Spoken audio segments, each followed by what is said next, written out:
Welcome to Difficult Conversation Africa broadcast. I present to you the host, Yinka Olaito. Hello and welcome to Difficult Conversation African podcast, a platform that is focused on development across Africa, a platform that is established to raise issues that many are afraid to raise.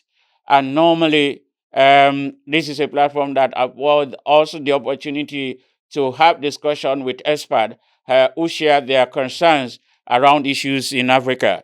In this episode, we are looking at this digital inclusion challenges and opportunity in Tanzania. Like I always do, I start with the background of why we are discussing this. Digital inclusion is defined as equitable, meaningful, and safe access to use, lead, and design of digital technology services and associated opportunity for everyone and everywhere. When it comes to digital inclusion, it means that everybody has access, there's no exclusion, or there's no segregation, and irrespective of their background, irrespective of their body structure, or irrespective of their ethnic group. The equal access to and participation in digital world is very crucial. And in this age of global inclusion and disability and all that, where we are praying that nobody is left behind, it's important for us to begin to assess the opportunities so that the policymakers may know exactly what to do. The challenges of the digital inclusion gap continue to widen, and to bridge that gap, we must be deliberate, we must be intentional, and we must put our eyes on deck to ensure that we do this. Because the cost of digital inclusion is far outweigh its benefits. Today, my guest is Imani Luvanga, a Tanzania journalist, podcaster, digital inclusion advocate who pushes for accessibility opportunities, digital protection, and other controversial issues around the topic in Tanzania. Welcome, Imani Luvanga, to the show. Thank you so much. It's Luvanga. Oh, sorry for murdering your name. I'm so excited about what you're doing in Tanzania and your decision to push for digital accessibility for everyone. And I'm so proud of the work you have been doing. I have followed your activities for some time, and I must say kudos to you being a journalist and somebody who raised the bar in that area. And I'm happy to see you. Congratulations for a good job as well in the development sector, because you are touching multiple sectors. So your work is definitely huge. And hongera sana, we say in Kiswahili. Congratulations. Thank you. So let's go straight to the question, Imani. Why should digital inclusion become a priority for Tanzania and Africa at large? I think now, not only in Tanzania, as you said, in Africa at large, digital topics or digital inclusion is no longer an option, because now every sector has been integrated to digital and everything is going digital. And unfortunately, the digital world is moving so fast. So now you see, when you go in other countries like in Europe, robots are just are saving people. Robots are doing a lot of things. But when it comes here in Africa, we have started adapting robotic issues, but not much compared to Europe. But I can still say that digital and technology now is very, very important than ever, because now everything has been digitized. Not only before, when we talk about digital, we were only thought maybe of Instagram, Facebook, X, and all that. But now people can work online. Now people can just freelance online. Now people can just market their work. Now people can just may not have offices or shops, but they can do business online and they become rich. And this, I can say, when it comes to special groups like people with disabilities, women and youth, it helps very much when it comes to bridging the gap, the employment gap. So now digital is everywhere, digital is everything. But when it comes to economic, I can say, when it comes to professional, like in education, in digital skills, and even analog skills. People now can just write a speech, a professional speech, just in a minute or seconds, because we have AI, we have ChatGPT and other AI things. So I think now it's the time that we should embrace this world, despite the fact that it comes with its challenges. But I think opportunities are many than challenges. I'm so happy that you know that you outlined that the conversation should not be about Tanzania, but Africa and globally, because the conversation is now being mainstream.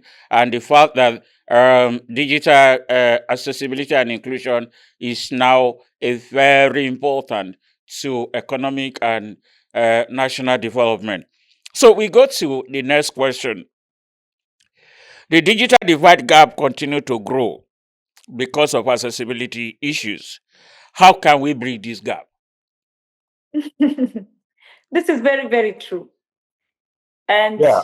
I think the main reason for Excuse this me. gap, because some of people, when they hear the digital gap, we only think about gender, maybe men and women, or male and female.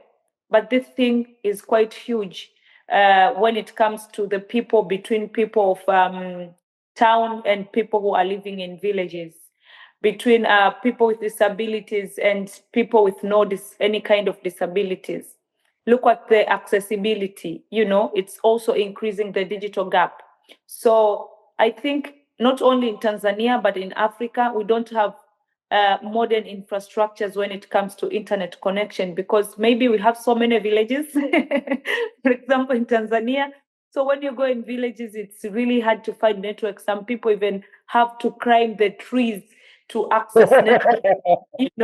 Some people have to position their phone in a certain angle so that they can access that internet and accessibility. So I think we have digital gap in so many ways, in gender, in locations, in accessibility, but also to us, in the people with disabilities and people with no disabilities.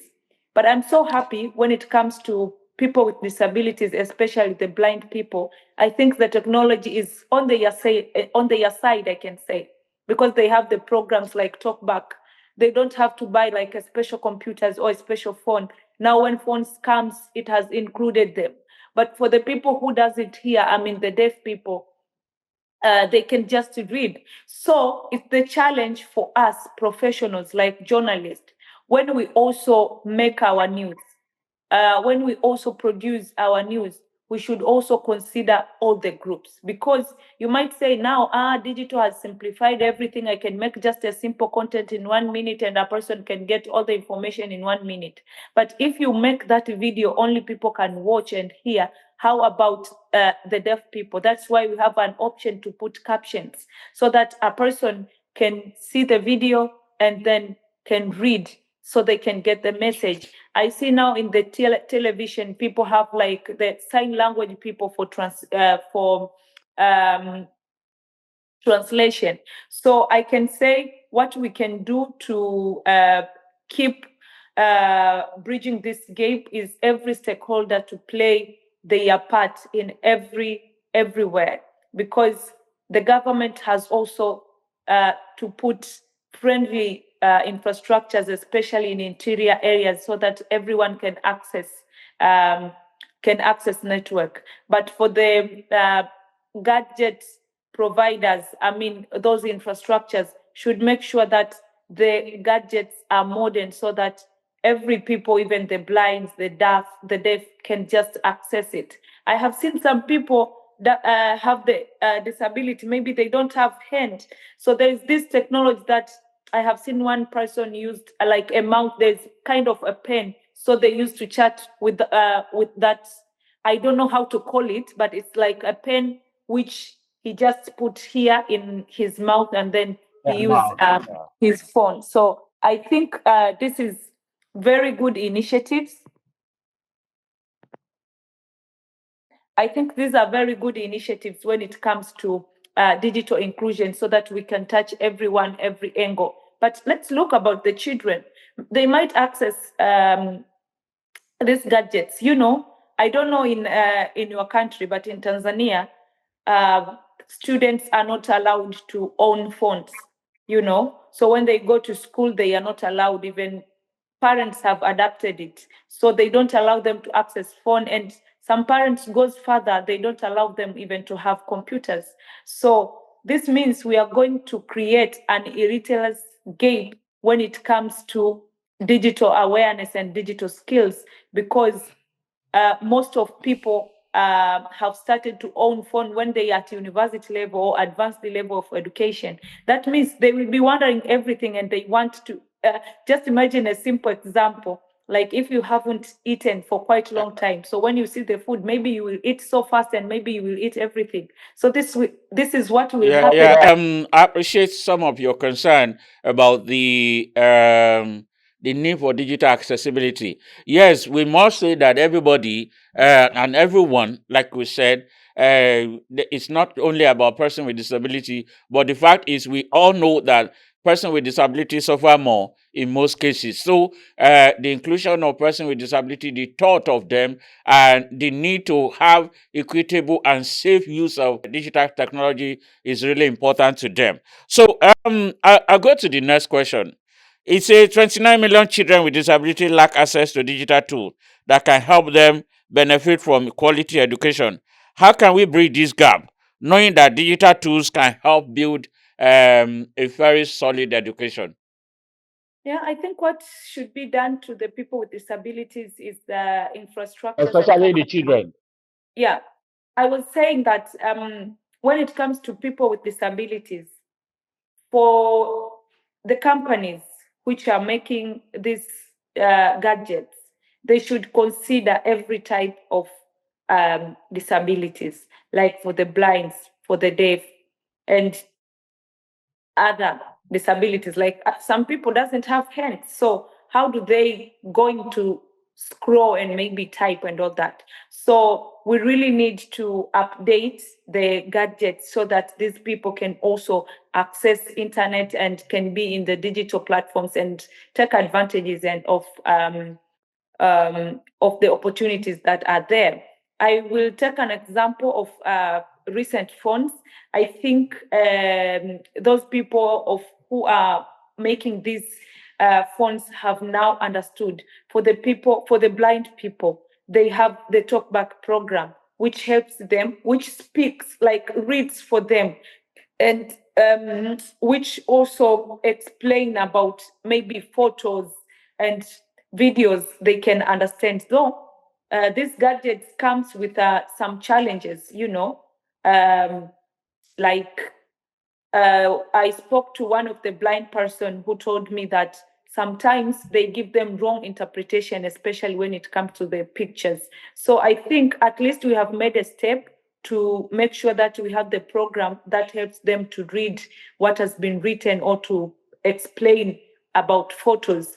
But I think we can make us one more steps on helping these AI tools, with which helps blind people to understand or to read or to understand the pictures, to be maybe more accurate so that they cannot mislead them. It's an opportunity, but also it comes with the challenges, which I think we can keep resolving them and updating them as days goes. Yeah, that's also good because we know that if children are cut off from digital accessibility, particularly children with disability, it means that in the nearest future, a larger percentage of Africans or Tanzania may be cut off from digital access, knowing that Africa has the largest number of youthful population. So that's why that question is very essential, and that's why we must discuss it. But other thing that is very important under digital access and technology is the fact that under social and cultural factors that is aiding digital access issue and cultural biases usage. For some people, we all know that cultural biases are part of the thing that debar or exclude some people from using digital technology.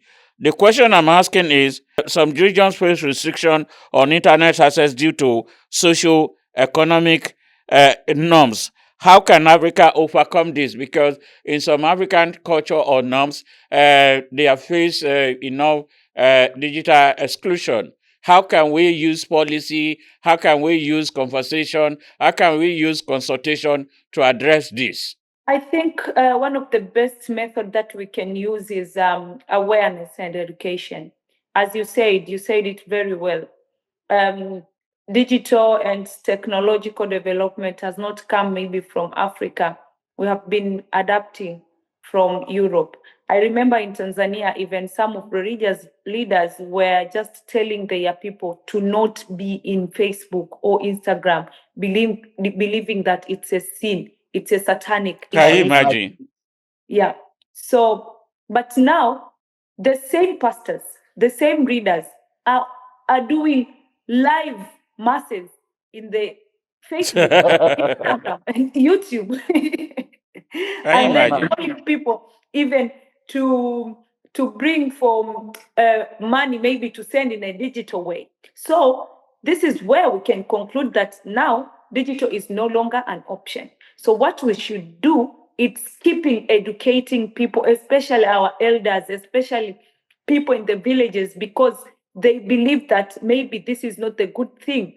But even those who are believing that it's a good thing, they are still very rude when it comes to the gender balance. They don't want women to own phone, to own computer, to be in the social media and all that. I have seen a lot of men saying that I don't want my wife to be on social media. I don't want my wife to use digital platforms and all that. So I think this is the mindset that we have a great job to do, including digital rights advocates, media houses, journalists, and all the relevant stakeholders to do different campaigns of awareness to the people, and maybe to make this conversation, to normalize this conversation of digital inclusion and how we can also bridge the gap in different groups, in different sectors.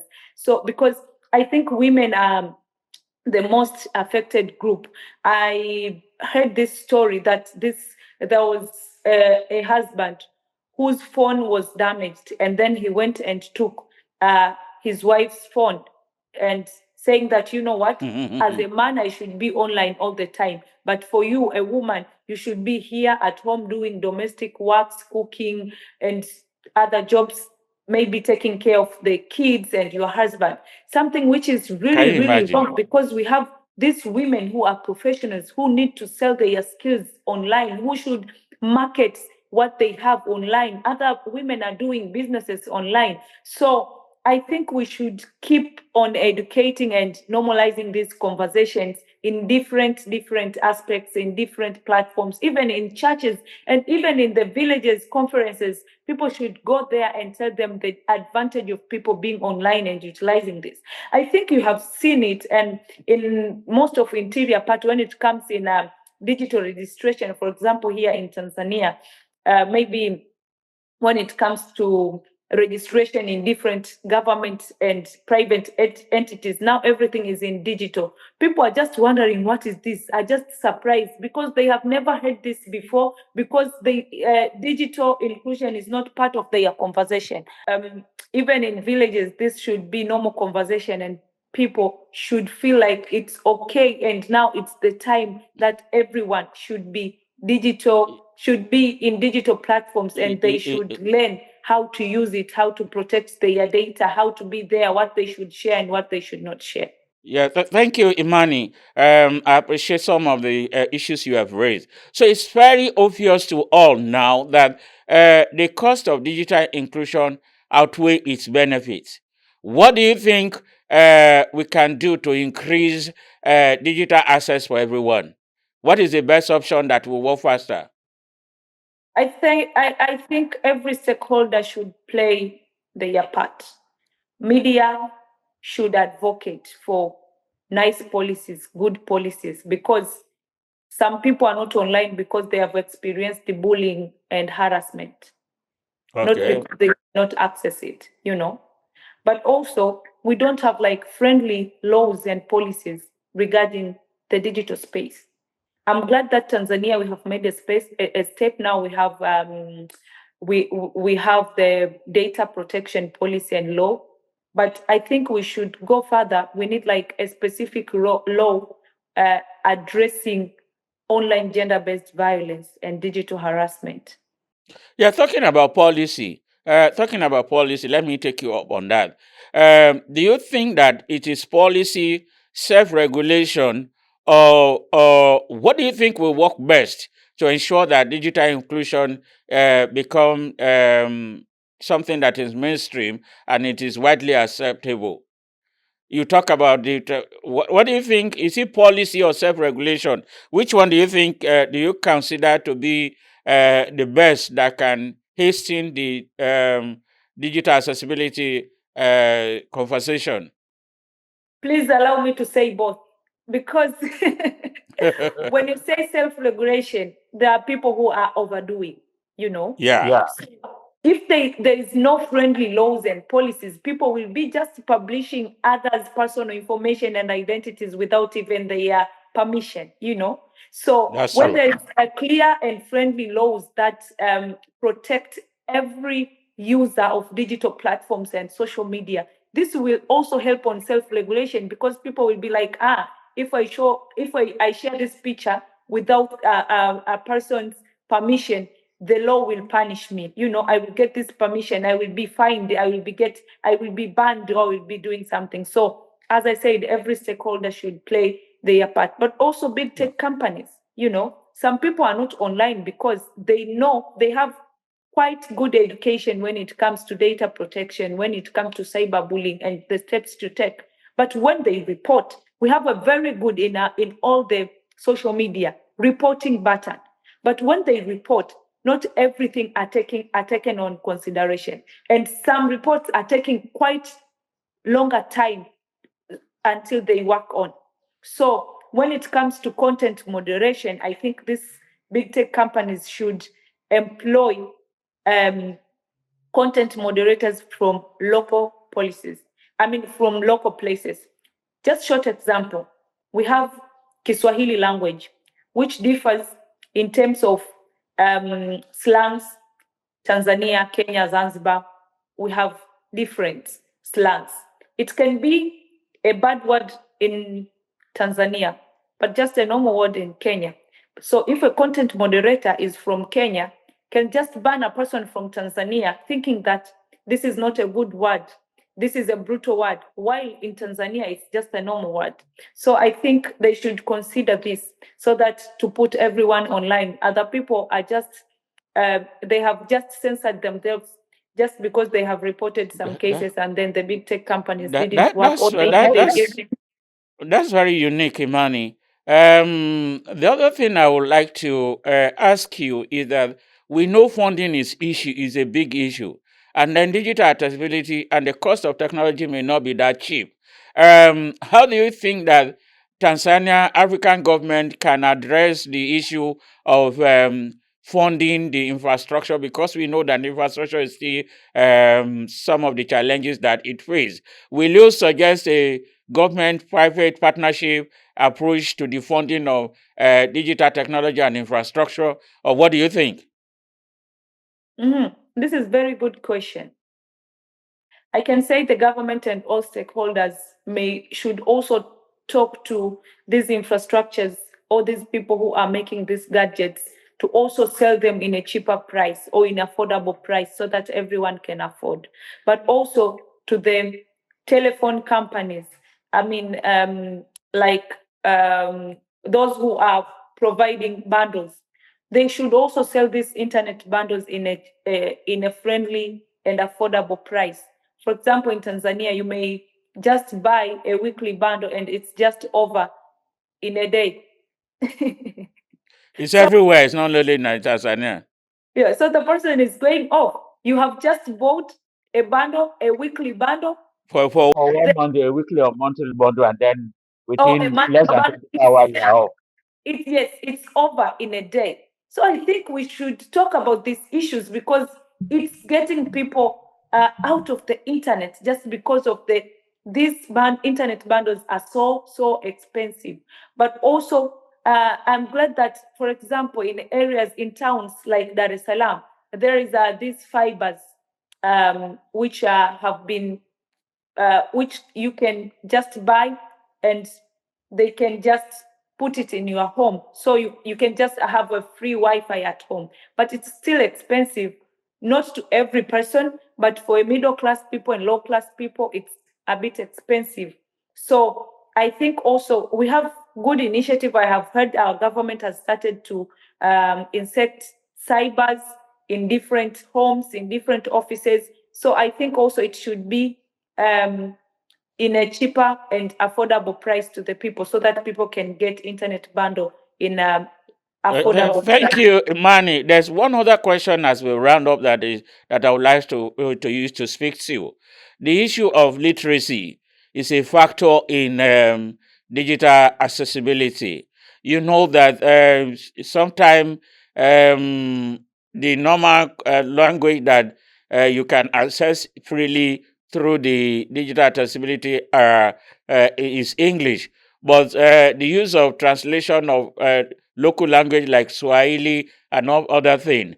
How can we increase digital literacy so that can help more people to access the digital facilities and infrastructures? This is very good question, because there are people, for example, in Tanzania, they only speak Kiswahili and local languages. So I think we really need more local languages when it comes to digital platforms, because not everyone, even learning a language, it's just someone's passion or decision. So it's really hard to force everyone to learn English. That's true. So I think we should translate. We should have these localization hubs, more localization hubs. I have That's witnessed true. one in Tanzania, localization hub by Zaina Foundation. We localize it. They localize digital platforms and apps in Kiswahili. But we need even in more local languages, in Maasai language, in Hele Exactly. language, in Bena language, and all that. So I think also this should be a normal conversation to all stakeholders, government, NGOs, international companies, and even the big tech companies. They should think of keeping the platforms available in more local languages in different places. That's a good one, because even in Nigeria, even though we have three major languages, we have like 256 other local languages that they may not be prominent as the major three. But the fact remains that localization of languages may help increase this thing. So I want to say thank you, Imani, for your time. Thank you, because we're so impressed by what you are doing, and I would just say keep doing it. And people like you, Tanzania need people like you, and yeah, like you said, all the stakeholder hands must be on deck. Particularly, journalists must learn to advocate for digital inclusion. And I'm so passionate about what you are doing, especially digital inclusion for persons with disability across Tanzania. I wish you all the best, and I hope that one of these days we can have a follow-up discussion. Thank you once again, Imani Luvanga, a journalist passionate about disability, digital access, and its opportunity for everyone in Tanzania and Africa. I want to say thank you. All right, to all our listeners and all our viewers, we want to thank you for listening to this episode. It has been an interesting conversation, and I think at your own end, you should begin to think about what you can do to increase digital accessibility for everyone, to make it safe and equitable, and so that everybody can do it. The telecom companies, the policy makers, and everyone across Africa need to be involved in this. And thank you again. We look forward to more conversation around this. Please drop your comment in all our social media platforms, on YouTube, on X, on Facebook, and on our project website, which is www.difficultconversationafrica.org. And if you need to send us an email, send us through info@difficultconversationafrica.org. See you next time, and have a good day.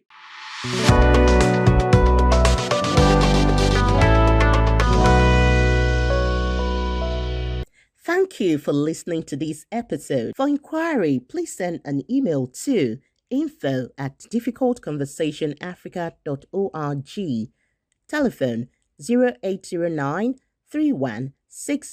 591. Please follow us on YouTube, Facebook, Instagram, and Twitter at Difficult Conversation Africa. See you soon.